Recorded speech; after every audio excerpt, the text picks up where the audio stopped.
ونستعينه ونستغفره ونؤمن به ونتوكل عليه ونعوذ بالله من شرور أنفسنا ومن سيئات أعمالنا من يهده الله فلا مضل له ومن يضلله فلا هادي له ونشهد أن لا إله إلا الله وحده لا شريك له ونشهد أن سيدنا ونبينا ومولانا محمدا عبده ورسوله أرسله بالحق بشيرا ونذيرا وداعيا إلى الله بإذنه وسراجا منيرا صلى الله تعالى عليه وعلى آله وأصحابه وسلم تسليما كثيرا كثيرا أما بعد فأعوذ بالله من الشيطان الرجيم بسم الله الرحمن الرحيم وأقيموا الصلاة وآتوا الزكاة وعن ابن عمر رضي الله تعالى عنهما قال قال رسول الله صلى الله عليه وسلم بني الإسلام على خمس شهادة أن لا إله إلا الله وأن محمد رسول الله وإقام الصلاة وإيتاء الزكاة والحج وصوم رمضان رواه البخاري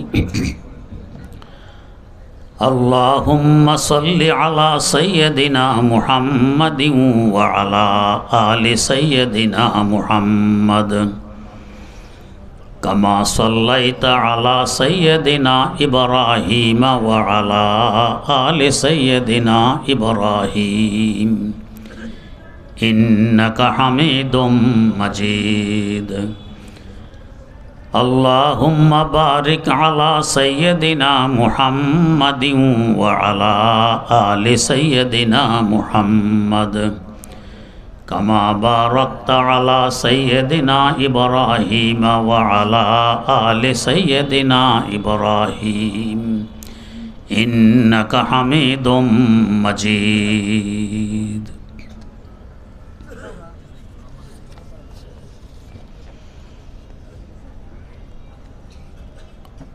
আল ইকরা international হিফজ মাদ্রাসা ও আয়েশা সিদ্দিকা রাদিয়াল্লাহু আনহা মহিলা মাদ্রাসার উদ্যোগে আজকের এই সমাবেশ। এই ধরনের মাদ্রাসাগুলো কি করে, জাতিকে কি উপহার দেয়, এই সম্পর্কে কয়েকটি কথা তুলে ধরার ইচ্ছা নিয়ে এক টুকরা আয়াতে কারিমা তেলাওয়াত করা হয়েছে ও একটি হাদিস শরীফ পাঠ করা হয়েছে। কথাগুলো হলো, আমরা দেহ এবং আত্মার সমন্বয়ে মানুষ। দেহ রোগাক্রান্ত হয়, আত্মাও রোগাক্রান্ত হয়।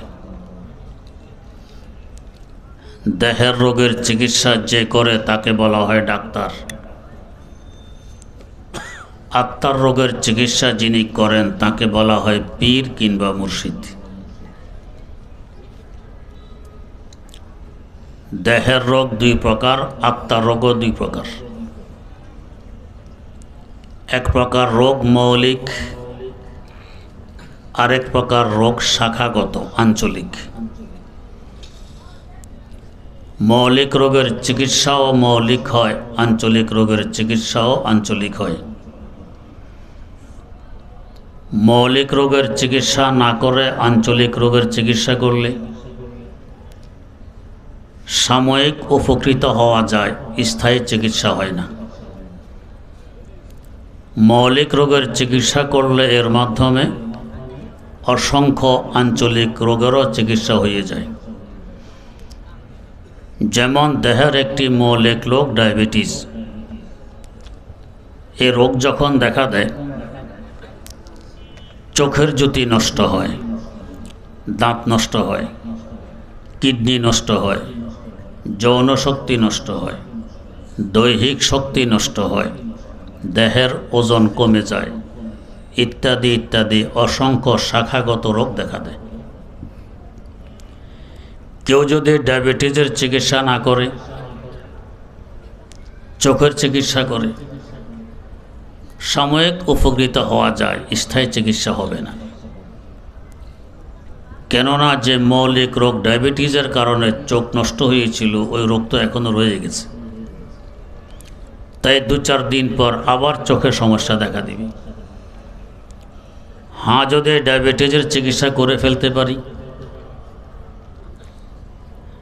ডায়াবেটিসের চিকিৎসার কারণে অসংখ্য আঞ্চলিক রোগের চিকিৎসা এমনিতে হয়ে যাবে। আমাদের আত্মাও এমন। আত্মার কিছু রোগ মৌলিক, কিছু রোগ শাখাগত। আমাদের গোটা ইসলাম আত্মার রোগের চিকিৎসা। হ্যাঁ, মৌলিক রোগের চিকিৎসা, মৌলিক চিকিৎসা, শাখাগত রোগের চিকিৎসা, শাখাগত চিকিৎসা। আত্মার মৌলিক রোগ হলো 4টি। 1 নম্বর, অহংকার, অহমিকা। আমি বড়, আমি শ্রেষ্ঠ, আমি ভালো, আমি উত্তম, আমি উপরে, বাকি সব তুচ্ছ, সব নিচে। এ রোগ দেখা দিলে আরেকজনকে বড় বলতে গেলে তার ব্যাপারে হিংসা শুরু হয়, গীবত, শিকায়েত, কুৎসা রটানো আরম্ভ হয়, মিথ্যা অপবাদ দেওয়া হয়, ইত্যাদি ইত্যাদি আঞ্চলিক অনেক রোগ দেখা দেয়। 2 নম্বর, আত্মার মৌলিক রোগ হলো শোহরত, পরিচিতির চাহিদা। সবাই আমাকে চিনুক, আমাকে জানুক। এই রোগ দেখা দিলে অন্য কারোর পরিচিতি বাড়তে গেলে তার ব্যাপারেও হিংসা শুরু হয়, গীবত, শিকায়েত, কুৎসা রটানো আরম্ভ হয়, অপবাদ দেওয়া হয়। অসংখ্য শাখাগত রোগ দেখা দেয়। আত্মার 3 নম্বর মৌলিক রোগ নেতৃত্বের চাহিদা। একমাত্র আমি নেতা হব, সর্বত্র নাক আমি গলাবো, আদেশ আমার চলবে, আর কারো আদেশ চলবে না, সব থাকবে আমার দখলে। এই রোগ দেখা দিলে অন্য কাউকে নেতা বানাইতে গেলে তার ব্যাপারেও হিংসা শুরু হয়, গীবত, শিকায়েত, কুৎসা রটানো আরম্ভ হয়, অপবাদ দেয়া হয়, এমনকি মারামারিও আরম্ভ হয়। আত্মার 4 নম্বর মৌলিক রোগ লোভ, লালসা। এ রোগ দেখা দিলে চাঁদাবাজি করে, মস্তানি করে, জবরদখল করে, ঘুষ খায়, সুদ খায়, মাপে কম দেয়, মালে ভেজাল করে, ধোঁকা দেয়, প্রতারণা করে, ইত্যাদি ইত্যাদি বহু রোগ দেখা দেয়। এই 4টি রোগ সৃষ্টি হওয়ার কারণও 4টি। সে কারণ হলো আল্লাহ পাক মৌলিকভাবে আমাদেরকে 4টি উপাদান দিয়ে সৃষ্টি করেছেন। এই উপাদানগুলো যথাক্রমে আগুন, বাতাস, পানি ও মাটি। এই 4 বস্তুর 4টি বৈশিষ্ট্য আছে। ওই বৈশিষ্ট্যগুলো আমাদের মধ্যে প্রভাব বিস্তার করে বিধায় 4টি রোগ সৃষ্টি হয়। যেমন আমাদের মধ্যে আগুন আছে, তাই তো শ্বাস নিঃশ্বাস গরম, প্রস্রাব গরম, রক্ত গরম, মেজাজও থাকে গরম। আগুনের স্বভাব কি? আগুনের স্বভাব হলো তাআল্লি, উপরের দিকে উঠা, নিচে নামতে চায় না। আপনি যদি একটি বাতি জ্বালান, বাতির পিতা থেকে, রেশা থেকে আগুন যদি উপরের দিকে 5 ইঞ্চি লম্বা হয়ে জ্বলে, বাতিকে উপর করলে নিচের দিকে 5 ইঞ্চি লম্বা হবে? উল্টো উপরের দিকে উঠবে। এর রহস্য হল আগুনের দেশ উপরে, আমরা যেখানে বসবাস করছি একে বলা হয় কুররায়ে আরদ, মাটির দেশ। এর বাইরে কুররায়ে হাওয়া, বাতাসের দেশ। এর বাইরে কুররায়ে জামহারির, ঠান্ডার দেশ। এর বাইরের উপরে হলো কুররায়ে নার, আগুনের দেশ। যেহেতু আগুন উপরে, তাই এই আগুনও চায় আমিও উপরে গিয়ে আমার স্বজাতির সাথে মিলিত হই।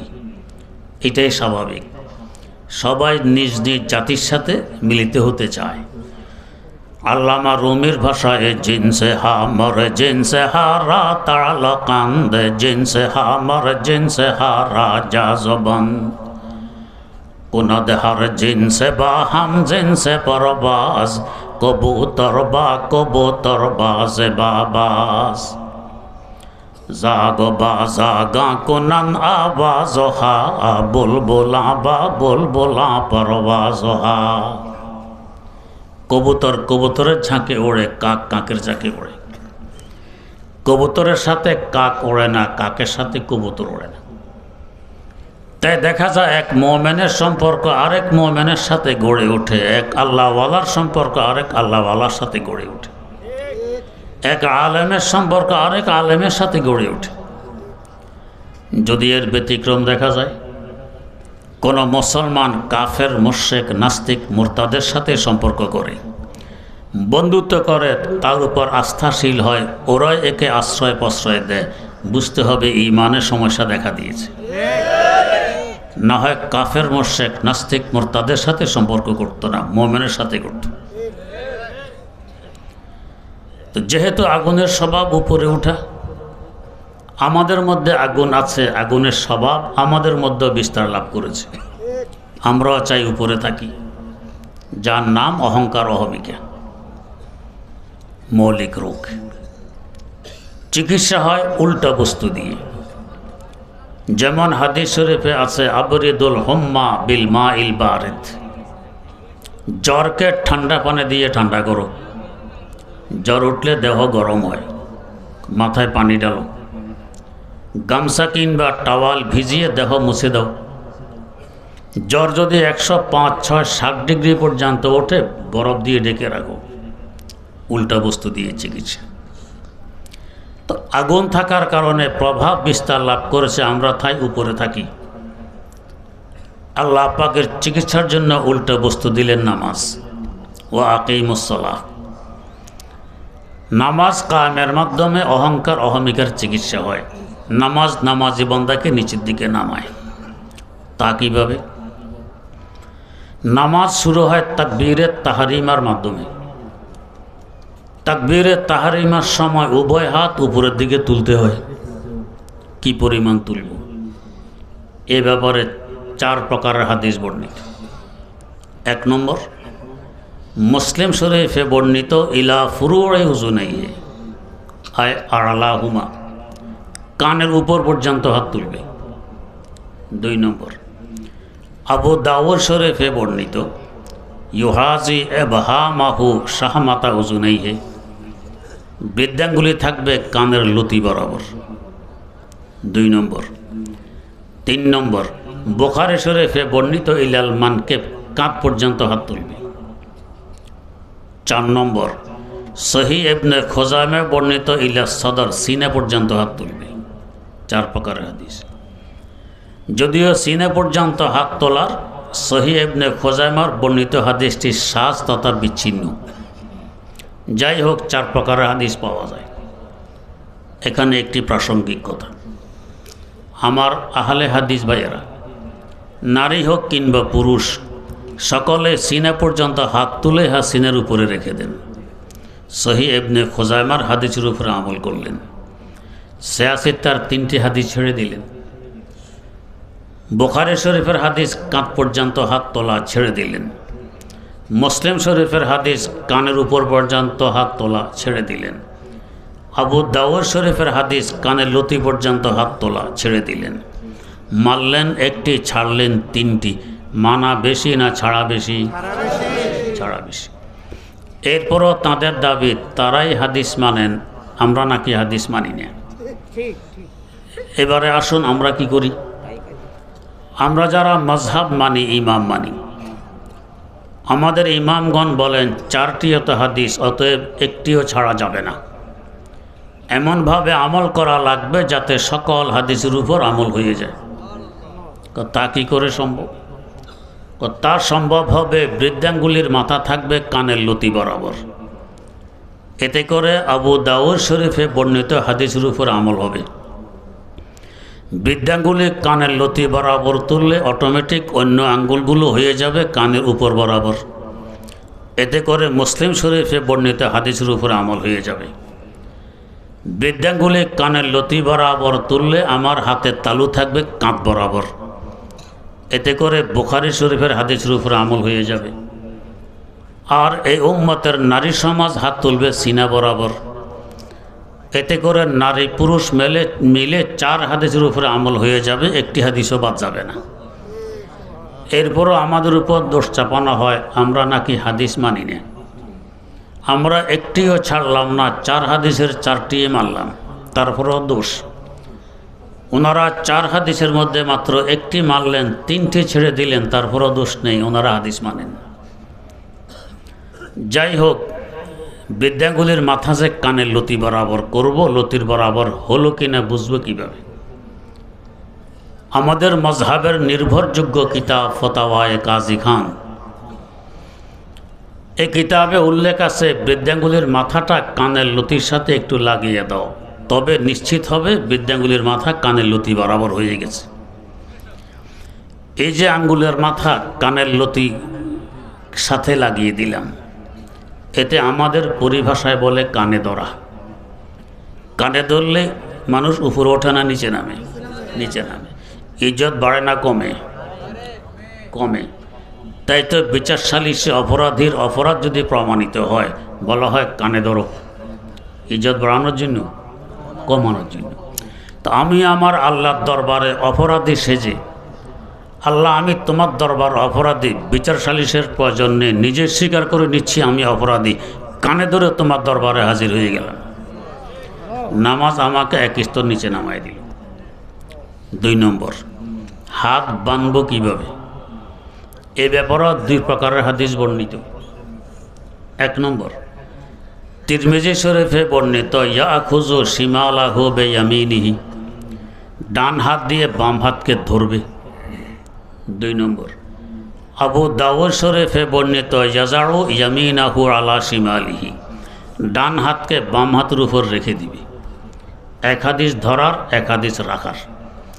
এখানেও আহলে হাদিস ভাইয়েরা, নারী হোক কিংবা পুরুষ, ডান হাতের আঙ্গুল বাম হাতের কোনোই পর্যন্ত নিয়ে সিনার উপর রেখে দেন, ধরেন না। আবু দাউদ শরীফের হাদিসের উপরে আমল করলেন, তিরমিজির হাদিস ছেড়ে দিলেন। 2 হাদিসের মধ্যে একটি মানলেন, একটি ছাড়লেন। অর্ধেক মানা হলো, অর্ধেক ছাড়া হলো। আমরা যারা মাযহাব মানি, ইমাম মানি, শারহে মনিয়া নামক কিতাব খুলে দেখুন, আমাদের ইমামগণ বলেন উভয়টি তো হাদিস, একটিও ছাড়া যাবে না। এমনভাবে আমল করা লাগবে যাতে উভয় হাদিসের উপর আমল হয়ে যায়। তা কি করে সম্ভব? তা সম্ভব হবে কনিষ্ঠ এবং বৃদ্ধাঙ্গুল দিয়ে বাম হাতকে ধরো। এতে করে তিরমিজি শরীফে যে ধরার হাদিস বর্ণিত, এর উপর আমল হবে। অনামিকা মধ্যমা তর্জনী বাম হাতের পিঠের উপর রেখে দাও। এতে করে আবু দাউদ শরীফে যা রাখার হাদিস, এর উপর আমল হবে। একসাথে উভয় হাদিসের উপর আমল হয়ে যাবে, একটিও বাদ যাবে না। তারপরও আমাদের উপর দোষ চাপানো হয় আমরা নাকি হাদিস মানি না। ওনারা অর্ধেক মানলেন, অর্ধেক ছাড়লেন, তারপরও দাবি ওনারাই হাদিস মানেন, নাম রাখা হয় আহলে হাদিস। যাই হোক, এই যে হাত ধরলাম, একে আমাদের পরিভাষায় বলা হয় হ্যান্ডকাপ লাগানো। পুলিশ আসামি ধরে হ্যান্ডকাপ লাগায়, ইজ্জত বাড়ানোর জন্য না কমানোর জন্য? তাই তো পুলিশকে পয়সা টয়সা দিয়েও চেষ্টা করা হয় হ্যান্ডকাপ যাতে না লাগানো হয়। আমি আমার আল্লাহর দরবারে আসামি সেজে হ্যান্ডকাপ লাগাই উপস্থিত হয়ে গেলাম। আল্লাহ, আমি তোমার দরবারের আসামি, হ্যান্ডকাপ লাগানোর পুলিশের প্রয়োজন হবে না, আমিই লাগাই দিয়েছি। নামাজ আমাকে আরেক স্তর নিচে নামাই দিল। 3 নম্বর, হাত রাখবো কোথায়? এখানে আহলে হাদিস ভাইয়েরা নারী হোক কিংবা পুরুষ হাত রাখেন সিনার উপরে। সহিহ ইবনে খুজামায় বর্ণিত একটি হাদিস এর উপর আমল করতেছেন। আমরা যারা হানাফি মজহাবের আমরা রাখি নাভির নিচে। কেন?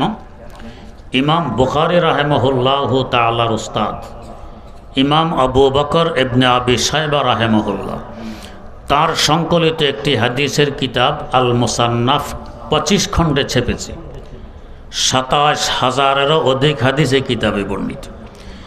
এই কিতাবে একাধিক সাহাবী থেকে সহি সনদে সহি সূত্রে হাদিস বর্ণিত যে নামাজে হাত রাখবে নাভির নিচে। এই সাহাবীদের মধ্যে দ্বিতীয় খলিফা ফারুক আজম হজরত ওমর রাদিয়াল্লাহু তাআলা আনহু আছেন। মুহাদ্দিস সাহাবী হজরত আবু হুরায়রা রাদিয়াল্লাহু তাআলা আনহু আছেন। ফকিহ ও মুফতি সাহাবী হজরত আব্দুল্লাহ ইবনে ওমর রাদিয়াল্লাহু আনহুমাও আছেন। চতুর্থ খলিফা আলী মুরতাজা রাদিয়াল্লাহু তাআলা আনহু আছেন। এমনকি আলী মুরতাজা রাদিয়াল্লাহু তাআলা আনহু থেকে বর্ণিত ওয়াজরুল আকুফে আলাল আকুফে তাহাতা সুররাত মিনাস সুন্নাহ, ডান হাতকে বাম হাতের উপর রেখে নাভির নিচে বাঁধা হলো নবীর তরিকা। এই সহি সনদে সহি সূত্রে হাদিস বর্ণিত বিদায় আমরা নাভির নিচে বাঁধি। এবারে আসুন, সিনার উপরে হাত বাঁধলে বিনয়ী বেশি প্রকাশ হয় না জড়সড় হয়ে নাভির নিচে হাত রাখলে নম্রতা ও বিনয়ী বেশি প্রকাশ হয়? নাভির নিচে।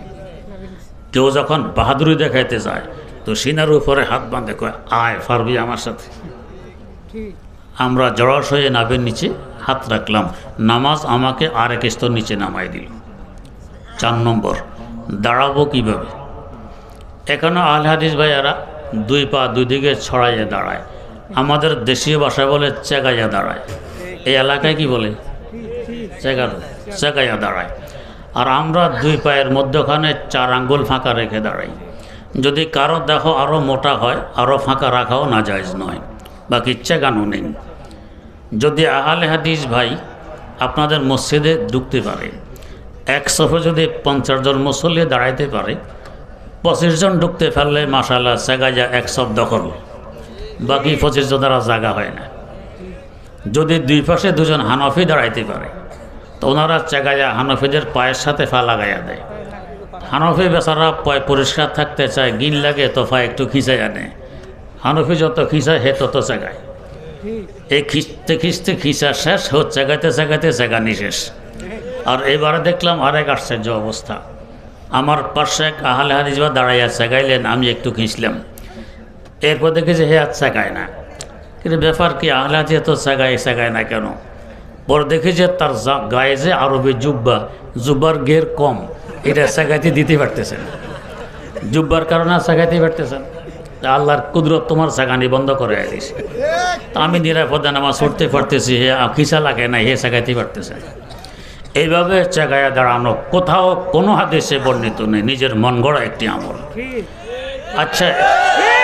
আচ্ছা এবারে আসুন, 2 পায়ের মধ্যখানে ফাঁকা কম রেখে দাঁড়াইলে বিনয়ী বেশি প্রকাশ হয় না চেগাইলে বিনয়ী বেশি প্রকাশ হয়?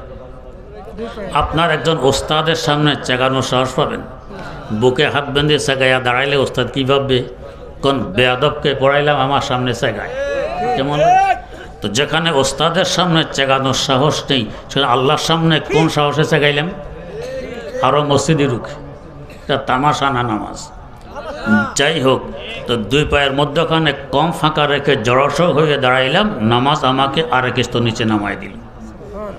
5 নম্বর, রুকুতে গেলাম, আরও নিচে নামাইল। 6 নম্বর, সেজদা দিলাম, আরও নিচে নামাইল। এর নিচে নামা তো আর আমার পক্ষে সম্ভব নয়। যেখানে মানুষ পা রাখে সেখানে আমি মাথা রেখে দিলাম। এতক্ষণে আমার আত্মার অহংকার অহমিকার চিকিৎসা হয়ে গেছে। নিচে নামাইতে নামাইতে আমার আত্মার অহংকারের চিকিৎসা হয়ে গেছে। এই নিরহংকার বিশুদ্ধ আত্মা দিয়ে আল্লাহকে সেজদা দিলে এই সেজদার এখন দাম কত? সাজদাতুন ওয়াহিদাতুন খায়রুম মিনাদ দুনিয়া ওয়া মা ফিহা। একটি সেজদা গোটা দুনিয়া এবং দুনিয়াতে যা কিছু আছে এর থেকে কোটি কোটি গুণ বেশি দামি। এই দামি সেজদাটা জমিনে পড়ে থাকবে, এটা কি সম্ভব?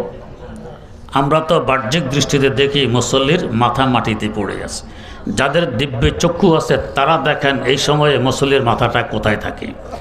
এদের মধ্যে অন্যতম আরিফ বিল্লাহ আল্লামা জালালউদ্দিন রুমি রহমতুল্লাহ আলাইহি, তিনি মুসনদে শরীফে লিখতেছেন, বাজাহির সাজদা গাহাস ইজমি বুদ বাবাতেন সাজদা বর আরশে বরি বুদ বাবাতেন মসজিদ আরশে বরি বুদ। বান্দা, বাহ্যিক দৃষ্টিতে যদিও দেখা যায় তোমার মাথা মাটিতে পড়ে আছে, বিশুদ্ধ আত্মা নিয়ে মাওলাকে সেজদা দিয়েছ, তোমার মাথা এখন মাটিতে থাকে না। মাওলা তার মহব্বতের আকর্ষণ দিয়ে টেনে তোমার মাথাকে আরশে মাওলায় তুলে নিয়ে যান, সেখানে নিয়ে তার কুদরতি কদমে ঠেকাইয়ে দেন। তবে তো সেজদার এত দাম। আমার অহংকার অহমিকার চিকিৎসা নামাজ করে, মৌলিক রোগের চিকিৎসা। তার নামাজ একটি মৌলিক বিধান, ইসলামের স্তম্ভ। না হয় ফরজ তো ইসলামে আরও আছে। সতর ডাকা ফরজ, সত্য কথা বলা ফরজ, পর্দা করা ফরজ, ওগুলো স্তম্ভ নয়। শাখাগত রোগের চিকিৎসা করে, নামাজ মৌলিক রোগের চিকিৎসা করে, তাই এটা স্তম্ভ। 2 নম্বর, আমাদের মধ্যে আছে বাতাস। নাক দিয়ে গ্রহণ করি, ত্যাগ করি, ফুসফুসের ভিতরে বাতাস। বাতাসের স্বভাব কি? সারা দুনিয়া ঘুরা। বাতাসকে দাঁড়াইয়ে থাকে? জীবনেও না। যদি বন্দি করতে চান ফুটবলের ভিতরে কিংবা গাড়ির টিউবের ভিতরে, চাকার টিউবের ভিতরে, পারবেন? কোনো না কোনো সময় ফিস বেরিয়ে যায়, সে বন্দি থাকবে না, সারা দুনিয়া ঘুরে। যে যত বেশি ঘুরবে তার পরিচিতি তত বেশি হবে। আপনি যদি কামরার ভিতরে ঢুকে দুয়ার জানালা বন্ধ করে জীবন কাটায় দেন, আপনার পরিচিতি হবে? হবে না, কেউ চিনবে না। তো বাতাস আমার আপনার মধ্যে থাকার কারণে তার প্রভাব বিস্তার লাভ করেছে। আমরা চাই পরিচিতি আমার হোক, এটা মৌলিক রোগ। আর সাধারণত পরিচিতি হয় ব্যতিক্রম ধর্মী অবস্থার কারণে। যেমন আমরা এখানে টুপি পরিহিত অবস্থায় আছি, আমাদের টুপিগুলো মাথার সাথে লেগে আছে। যদি এক ব্যক্তি এখানে প্রবেশ করে যার টুপি মাথার উপর আরও 5 হাত উঁচু, সবাই ওইদিকে তাকাবো কি না? পরিচয় পাওয়ার চেষ্টা করব কি না যে এত উঁচু টুপি মাথায় দিয়ে লোকটাকে? আমরা এখানে সাধারণ পোশাক পরিহিত অবস্থায় আছি, যদি কেউ সোনালি রঙের জরিপ সারা পোশাকে লাগাই ঝলমল ঝলমল করতে করতে এখানে ঢোকে, সবাই ওইদিকে তাকাবো কি না? পরিচয় পাওয়ার চেষ্টা করব কি না? করব। ব্যতিক্রম ধর্মীয় অবস্থার কারণে পরিচিতি ঘটে। এই পরিচিতি নামক মৌলিক রোগের চিকিৎসার জন্য আল্লাহ পাক দিয়েছেন হজ। হজের মধ্যে ব্যতিক্রম ধর্মী কোনো অবস্থা নেই। ধনী হোক আর গরিব হোক, সকলের পোশাক এক, 2 টুকরা কাফনের সাদা কাপড়। এই নয় যে আমি ধনী, আমার এহরাম হবে কোট প্যান্ট টাই, তুমি গরিব, তোমার হবে কাফনের কাপড়, সে চলবে হজে? চলবে না। সকলের বুলি এক। কি বলি? লাব্বাইক আল্লাহুম্মা লাব্বাইক, লাব্বাইক লা শারীকা লাকা লাব্বাইক, ইন্নাল হামদা ওয়ান নি'মাতা লাকা ওয়াল মুলক লা শারীকা লাক। এই নয় আমি রাজা, আমার তালবিয়া হবে একরকম, তুমি প্রজা, তোমার হবে আরেক রকম। এটা হজে চলবে? চলবে না। কাজও এক। তওয়াফ সবাইকে করতে হবে, সাড়ি সবাইকে করতে হবে, মিনা মুজদালিফা আরাফার অবস্থান সবাইকে করতে হবে, কোনো ভেদাভেদ নেই। সেখানের অবস্থা হবে এক হি সফ মে খড়ে হো গয়ে মাহমুদ ইয়াস, এক হি সফ মে খড়ে হো গয়ে মাহমুদ ইয়াস, না কোই বন্দা রাহা और না কোই বন্দা নওয়াজ, না কোই বন্দা রাহা और না কোই বন্দা নওয়াজ। কোনো ভেদাভেদ নেই, কে রাজা কে প্রজা, কে ধনী কে গরিব, কে গোলাম কে মালিক, কোনো ভেদাভেদ সেখানে নেই। আফসোসের সাথে বলতে হয়, আজ পশ্চিমা বিশ্ব তথা আমেরিকা ইউরোপ সারা দুনিয়া মানবাধিকার প্রতিষ্ঠার ডন্ডুরা পিটি, ওরাই নাকি মানবাধিকার প্রতিষ্ঠা করে। আমাদের দেশেও নাকি মানবাধিকার এর দফতর খুলতে চাচ্ছে। নিজের দেশে অহরহ মানবাধিকার লঙ্ঘন হচ্ছে, ওইটা দেখে না, আমাদেরকে নিয়ে মাথা ব্যথা। এখনও তাদের দেশে গিয়ে দেখুন, শ্বেতাঙ্গদের গির্জা ভিন্ন, কৃষ্ণাঙ্গদের গির্জা ভিন্ন। সাদা চামড়াওয়ালাদের গির্জায় কালো চামড়াওয়ালাদের ঢুকে নিষেধ, ঢুকলে সাদা চামড়াওয়ালারা মারামারি করে বের করে দেয়। তাদের মানবাধিকার। আলহামদুলিল্লাহ ১৫০০ বছর যাবৎ ইসলাম আমাদের কাছে একটি ঘটনাকেও প্রমাণ করতে পারবে যে কোনো সাদা চামড়াওয়ালা কালো চামড়াওয়ালার সাথে ঝগড়া লিপ্ত হয়েছে, যে কালো চামড়া নিয়ে আমার পাশে নামাজে দাঁড়াইছে কোন সাহসে, একটি ঘটনাকেও দেখাইতে পারবে? আলহামদুলিল্লাহ এখনও আমরা একসাথে মিলে নামাজ পড়ি, আমাদের অবস্থা একই হি সফ মে খড়ে হো গয়ে মাহমুদ ইয়াস, एक ही सफ में खड़े हो गए महमूद एयाज, न कोई बंदा रहा और न कोई बंदा नवाज। কোনো ভেদাভেদ আমাদের নেই। এই পরিচিতির চিকিৎসার জন্য আল্লাহ পাক দিয়েছেন হজ। তাই হজ ইসলামের স্তম্ভ, মৌলিক রোগের চিকিৎসা করে। তবে প্রত্যেক বস্তু দ্বিমুখী হয়, চাইলে ভালো কাজও ব্যবহার করা যায়, চাইলে মন্দ কাজও ব্যবহার করা যায়। একখানা ছুরি কোরবানের দিন কোরবানের পশুর গলায় যদি বিসমিল্লাহে আল্লাহু আকবর বলে চালাইয়ে দেন তো ইবাদত হয়, সওয়াব হয়। এই ছুরি যদি কোনো মানুষের গলায় চালাইয়ে দেন এখন গুনাহ হয়। মসজিদের প্রবেশ, দুই ব্যক্তি মসজিদে ঢুকেছে, প্রবেশ করেছে, একজনের নিয়ত আল্লাহকে সেজদা দিয়ে আল্লাহকে হাত করবে, আরেকজনের নিয়ত মুসল্লির সেজদায় গেলে জুতা নিয়ে পালাবো। উভয়জনের তো মসজিদে প্রবেশ, একজনের প্রবেশ সওয়াব ইবাদত, আরেকজনের প্রবেশ গুনাহ, মারাত্মকতম গুনাহ, জুতা চোর, তাও মুসল্লিদের মসজিদের ভিতরে। হজটাও এরকম, চাইলে পরিচিতির চিকিৎসা হিসাবে ব্যবহার করতে পারি, চাইলে পরিচিতির উপকরণ হিসাবেও ব্যবহার করতে পারি। আল্লাহ ক্ষমা করুন, দেখা যায় নেটে কিংবা পত্রিকায় গ্রুপ ফটো দিয়ে আমি সপরিবারে হজে যাচ্ছি, আপনাদের কাছে দোয়া প্রার্থী। ফিরে আসার পরে আবার গ্রুপ ফটো, আপনাদের দোয়ায় আমি হজ করে ফিরে এসেছি, আপনাদের কৃতজ্ঞতা প্রকাশ করি। দোয়া চাওয়ার, কৃতজ্ঞতা প্রকাশ করার আর জায়গা ছিল না। তার মানে আমি এখন থেকে আলহাজ। আমার দেশে এক বড় নেতা এক বক্তব্যে বলেছিলেন, মানুষ একবার হজ করলে তাকে আলহাজ বলে, আমি 2 বার করেছি, আমাকে কেউ আলহাজ বলে না, আমার বড় দুঃখ। হায় হায় হায়, বেচারা বড় দুঃখ। একবারটা জিজ্ঞেস করো, ভাই আপনার কি নাম? আমার নাম আলহাজ সমদ আলী। আপনার কি নাম? আমার নাম নামাজি আবিদ আলী। কই কি নামাজি? তা আপনি জীবনে একবার হজ করলেন, আলহাজ লাগাইতে পারলেন, আমি দৈনিক 5 বার নামাজ পড়ি, নামাজি লাগাইতে পারবো না? তো যে হজ ছিল পরিচিতির চিকিৎসা, এটাকে ব্যবহার করা যায় পরিচিতির উপকরণ হিসেবে। এ ব্যাপারে আমার 2টি শের আফসোসের সাথে পড়ি। কারবা বেগেয়া যাহা কি খাহেশ না গই, কারবা বেগেয়া যাহা কি খাহেশ না গই, জমজম বে পিয়া গরমে ये आतिश न गई, जमजम बे पिया गरमे ये आतिश न गई, काबा बे गया बुत की मोहब्बत न गई, जमजम बे पिया किब्र नखुवत न गई, जमजम बे पिया किब्र नखुवत न गई। জগতের শ্রেষ্ঠতম ফজিলতপূর্ণ জায়গা বাইতুল্লাহ পর্যন্ত পৌঁছলাম, এখন আমার পরিচিতির চাহিদা বিসর্জন দিতে পারলাম না। শ্রেষ্ঠতম পানীয় বস্তু জমজমের পানি পান করে আসলাম, এরপরও আমার অহংকার অহমিকার আগুন নিবারণ করতে পারলাম। জমজম বিপিয়া কিবর নখুয়াত না গই। তো হজ আমাদের পরিচিতি নামক মৌলিক রোগের চিকিৎসা করে, তা হজ একটি স্তম্ভ। 3 নম্বর আমাদের মধ্যে আছে পানি। পানির স্বভাব কি? পানির স্বভাব হলো হর কুজা পুস্তে আবা যা রাবাদ, হর কুজা দর্দে দাবা আজা রাবাদ। যেখানে নিচু জায়গা পানি সেখানে গিয়ে দখলে নেয়। এই জায়গাটা আগে বাতাসের দখলে ছিল, পানি নিজে বাতাসকে সরাই দিয়ে নিজে দখলে নিয়ে নিল। বাঁধ দিয়েও বাধা দিয়ে রাখতে পারবেন না, হয়তো বাঁধ ভাঙবে অথবা ছিদ্র করবে, তাও যদি না পারে চুয়ে চুয়ে হইলেও নিচু জায়গায় গিয়ে হাজির হবে। সর্বত্র আমি নাক গলাবো, আমার দখলে থাকবে, এটা হলো নেতৃত্বের চাহিদা। আমার আপনার মধ্যে পানি আছে বিদায়, চোখে পানি, নাকে পানি, মুখে পানি, গামে পানি, প্রস্রাবে পানি, তার প্রভাব আমাদের মধ্যে বিস্তার লাভ করেছে। আমরা চাই নেতৃত্ব দিবে একমাত্র আমি, কারণ নেতৃত্ব চলবে না।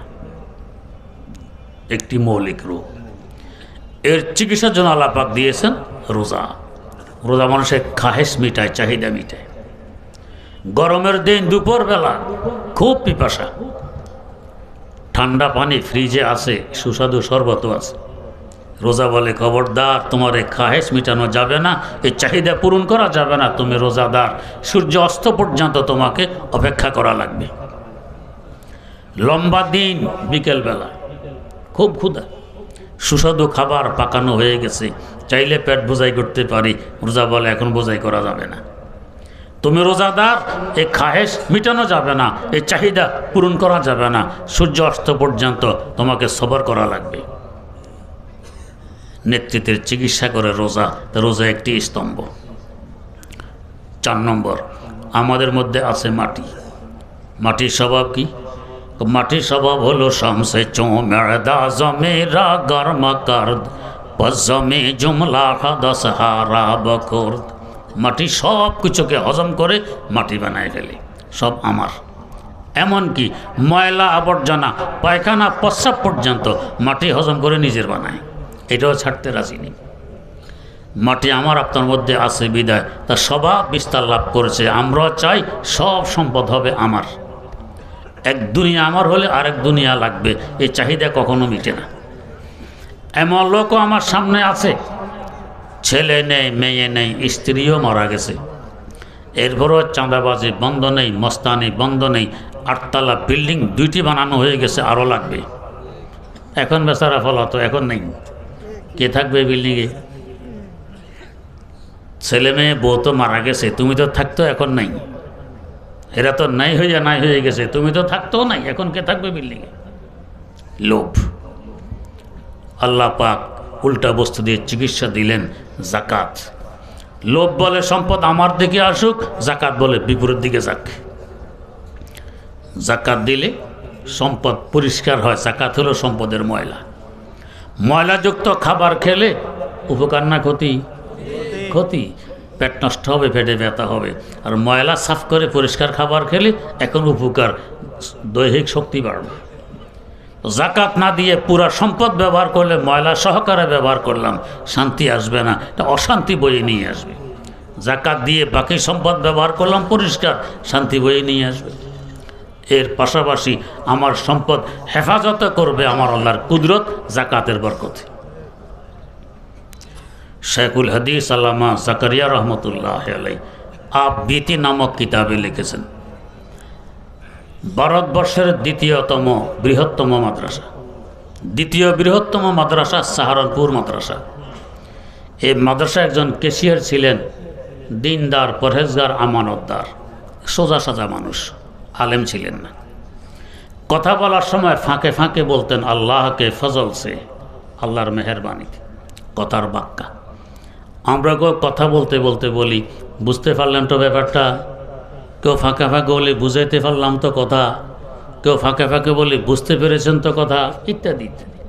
ওই আল্লাহর বান্দা ফাঁকে ফাঁকে বলতেন আল্লাহকে ফজল সে, এর অনুবাদ হলো আল্লাহর মেহেরবানিতে। একদিন সকালে মাদ্রাসায় এসে ওস্তাদের সামনে বলতেছেন, আজ রাত তো আল্লাহকে ফজল সে আল্লাহ কা গজব হো গয়া। সবাই দিলেন হাসে। গজব তো আল্লাহর গোসা হয়, আল্লাহর ফজল আর মেহরবানিতে তো রহমত আসবে, আল্লাহর মেহরবানিতে গজব হইল কীভাবে? ওস্তাদের প্রশ্ন করলেন, कैसे আল্লাহকে ফজল সে আল্লাহ কা গজব হো গয়া? আল্লাহকে ফজল সে তার কথার বাক্কা, মূল কথা হইল আল্লাহ কা গজব হো গয়া। জবাব দিলেন, को मैं सोया हुआ था, खटखट आवाज़ से मेरी नींद टूट गई। আমি ঘুমিয়েছিলাম, খটখট আওয়াজ আমার ঘুম ভেঙে যায়। ঘুম ভাঙার পরে দেখি 4-5 জন মানুষ আমার আলমিরার তালা ভাঙার চেষ্টা করতেছে, চোর। এই পরিস্থিতিতে আমরা কি করতাম? চোর চোর বলে দিতাম, চিৎকার। আল্লাহর বান্দা চিৎকার দিলেন না। আমরা যদি চিৎকার দেওয়ার সাহস নাও পেতাম, অন্তত বলতাম, ভাই এরা এত কষ্ট করে তালা ভাঙলে কী লাভ, আমি গরিব মানুষ, এটার ভিতরে কিছু নেই, তোমাদের শ্রমটা বেকার যাবে। আল্লাহর বান্দা বললেন কি, अरे भाई इसमें मेरे पैसे हैं, মাদ্রাসা কি পাইছে, এটার ভিতরে আমার টাকা আছে, মাদ্রাসার টাকাও আছে, এলাকার বহু লোকজনের আমানতের টাকাও আছে, মানে ভিতরে টাকা বোঝাই চোরকে জানাই দিলেন। এরপরে মাইসোকে আমি আবার ঘুমিয়ে পড়ছি। চোর ঘরে রেখে কে ঘুমায়? ইমান কত মজবুত, আমার আল্লাহর উপর আস্থা কত। ঘুমানোর আগ দিয়ে কি করে ঘুমাইলেন? अलबत्ता ये ताला नहीं तोड़ने का, ये ताला भांगार नয়।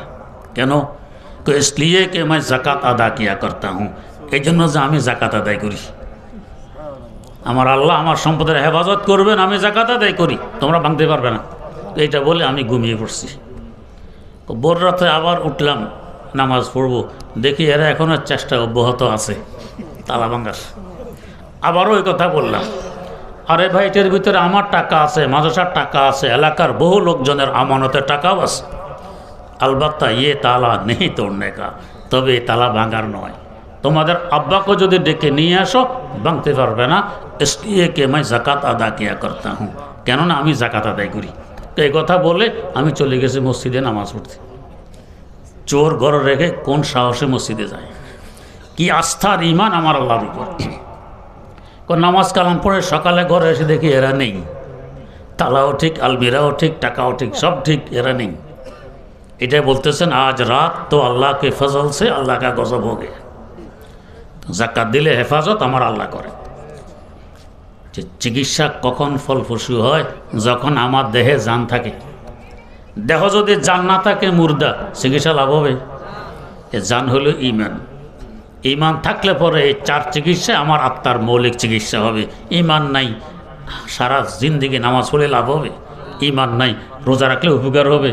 ইমান নাই, জাকাত দিলে সওয়াব হবে? ইমান লাগবে। এই পাঁচটি হলো দ্বীনের স্তম্ভ, আত্মার মৌলিক চিকিৎসা। এর মাধ্যমে অসংখ্য শাখাগত রোগের চিকিৎসা হয়ে যায়। তবে চিকিৎসা বিজ্ঞ ডাক্তারের মাধ্যমে যদি করানো যায়, উপকৃত হওয়া যায় বেশি। নিজে নিজে করতে গেলে কখনো হিতে বিপরীত ঘটে। যেমন আমার ড্রাইভার সাহেব দাঁতে ব্যথা, ডাক্তার কাছে গিয়ে দাঁত তুলে আনছে। দাঁত তোলার আগে তো ইঞ্জেকশন দিয়ে অবশ করছে, ঘরে এসে দেখে এখনও রক্ত বন্ধ হয়নি। তো নিজে নিজে চিকিৎসা শুরু করছে। কি চিকিৎসা? তুলা স্যাভলন ভিজাইয়ে, স্যাভলন দিয়ে দাঁতের নিচে দিয়ে চাপা দিয়ে 10 মিনিট বসে আছে। এখন তো অবশ টের পাচ্ছে না কি হচ্ছে ভিতরে। অবশ যখন শেষ, দেখে ভিতরে চামড়া গোস্ত জ্বালাইয়া সারখার করে ফেলছে। এখন না ভাত খাইতে পারে, না পানি পান করতে পারে, না কথা বলতে পারে। ওখানে দাঁত লাগানোই সম্ভব নয়। হায় কি মুসিবত! কেন এই অবস্থা ঘটল? নিজের চিকিৎসা নিজে করতে গেছে। বিজ্ঞ ডাক্তারের কাছে গেলে ডাক্তার জীবনে দিত তুলে স্যাভলন লাগাইয়ে দাঁতের নিচে দিয়ে বসে থাকতে? দিত না। এই চিকিৎসাগুলো নামাজ বলেন, হজ বলেন, রোজা বলেন, জাকাত বলেন, যদি বিজ্ঞ ডাক্তার আল্লাহওয়ালা বিজ্ঞ আলেমের মাধ্যমে করাইতে পারি, ফল পাওয়া যাবে অনেক বেশি। কলিকাতায় এক ব্যক্তি ছিল, নামাজ পড়ে বড় সুন্দর, প্রসিদ্ধ পুরো এলাকায় লোকটা সুন্দর নামাজ পড়ে। দূর দরাজ থেকে মানুষ সফর করে তাকে দেখতে আসতো সুন্দর নামাজ পড়ে। একবার হাকিমুল উম্মত মুজাদ্দিদুল মিল্লাত হযরত শাহ আশরাফ আলী থানভী রহমতুল্লাহ আলাইহি কোনো কাজে কলিকাতা আসেন। তাঁরও কৌতূহল হইল, আমিও লোকটাকে দেখে আসি, লোকটা সুন্দর নামাজ পড়ে। লোকটা নামাজ পড়তে কলিকাতা আলিয়া মাদ্রাসার মসজিদে। হজরত আসছেন এখানে। হজরতকে দেখে ইমাম সাহেব নামাজ পড়ানোর সাহস পাচ্ছিলেন না। বাধ্য হয়ে হজরতের 2 রাকাত নামাজ পড়াই দিলেন। নামাজ শেষ হয়ে সুন্দর নামাজওয়ালা লোকটা বলতেছে যে মানুষ বলা বলি করে আমি সুন্দর নামাজ পড়ি, তাদের এই বলা বলির আওয়াজ আমার কানেও বাড়ি যায়। দূর দরাজ থেকে সফর করে আমাকে দেখতে আসে, এটাও আমার নলেজে আছে। মৌলানা থানভী আজ আমাকে দেখতে আসছেন, আমার জানা আছে। আজ যে তিনি মাত্র 2 রাকাত নামাজ পড়লেন, এই 2 রাকাত নামাজ যদি তিনি আমাকে দিতে রাজি হন, আমি আমার সারা জীবনের সকল সুন্দর নামাজ তাকে দিয়ে দিব। এই 2 রাকাতে এত মূল্য কেন? তাকে জিজ্ঞাসা করা হলো, তো মোকাম্মল আজ কামালে কি সিতি, তো মোজাম্মল আজ জামালে কি সিতি, তো মোজাম্মল আজ জামালে কি সিতি। ও আশরাফ আলী, দাওরায়ে হাদিস তুমি পড়েছ, আমরাও পড়েছি। যে সমস্ত কিতাবাদি তুমি পড়েছ, আমরাও পড়েছি। তুমি এত কিতাব লিখতেছ, হেদায়েতের এত কাজ তোমার মাধ্যমে হচ্ছে, আমাদের মাধ্যমে হচ্ছে না, ব্যবধানটা কোথায়? জবাব দিলেন মাম্মো কাম্মাল আজ কামালে হাজিয়াম, মাম্মো জাম্মাল আজ জামালে হাজিয়াম, মাম্মো জাম্মাল আজ জামালে হাজিয়াম। ও প্রশ্নকারী, এগুলো আশরাফ আলীর কৃতিত্ব নয়, আশরাফ আলীর হাজী সাহেবের জুতার দুলার বরকত। সৈয়দ তায়েফা হজরত হাজি এমদাদুল্লাহ মুহাজির মক্কি রহমতুল্লাহ আলাইহির জুতা সোজা করা আশরাফ আলীর ভাগ্যে জুটেছিল। সেই জুতার দুলার বরকতে আশরাফ আলী থেকে কাজগুলো হচ্ছে। তোমাদের তার জুতা সোজা করা ভাগ্যে জোটেনি, তা তোমাদের মাধ্যমে সে কাজ হচ্ছে না। মাম্মু কাম্মাল আজ কামালে হাজিয়াম, মাম্মু জাম্মাল আজ জামালে হাজিয়াম। একজন বিজ্ঞ আলেম আল্লাহওয়ালার মাধ্যমে যদি এই আমলগুলো আমরা করি, ফল আসবে অনেক বেশি। এ ধরনের বিজ্ঞ আলেম তৈরি করে এই কওমি মাদ্রাসাগুলো। আল্লাহ রাব্বুল আলামিন আমাদেরকেও এমন একজন বিজ্ঞ আলেম আল্লাহওয়ালা মিলাই দেন, যার মাধ্যমে আমরা আমাদের আত্মাকে বিশুদ্ধ করে উভয় জাহানে ধন্য হতে পারি। সুবহানাল্লাহি ওয়া বিহামদি, সুবহানাকাল্লাহুম্মা ওয়া বিহামদিক, আশহাদু আল্লা ইলাহা ইল্লা আনতা, আস্তাগফিরুকা ওয়া আতুবু ইলাইক।